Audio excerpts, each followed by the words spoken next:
Hello everyone and welcome to today's video, where we'll be discussing the recent accusation made by Russia that Ukraine attempted to attack the Kremlin with drones in a failed attempt to kill President Vladimir Putin.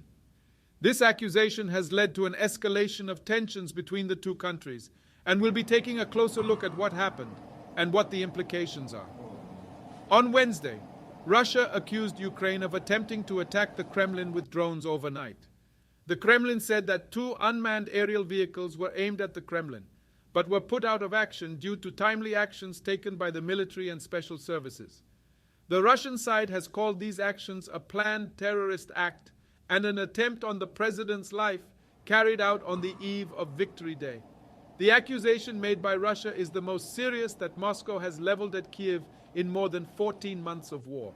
A senior Ukrainian presidential official denied the accusation and said it indicated Moscow was preparing a major terrorist provocation. This accusation has led to an escalation of tensions between the two countries. The Kremlin has said that Russia reserves the right to retaliate, and hardliners have demanded swift retribution against Ukrainian President Volodymyr Zelenskiy.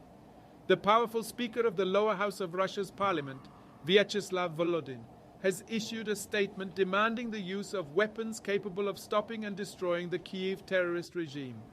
The Russian side has reserved the right to take retaliatory measures where and when it sees fit. Victory Day is a major public holiday commemorating the defeat of Nazi Germany in World War II and a chance for Putin to rally Russians behind what he calls his special military operation in Ukraine. Russia marks the occasion with a huge military parade on Red Square, for which seating has already been erected. The alleged attempted attack on the Kremlin has put the security of the event in question. That's all for today's video. The recent accusation made by Russia that Ukraine attempted to attack the Kremlin with drones has led to an escalation of tensions between the two countries. The Kremlin has reserved the right to retaliate, and the security of Victory Day is now in question. It remains to be seen what the future holds for these two nations, but we'll be sure to keep you updated.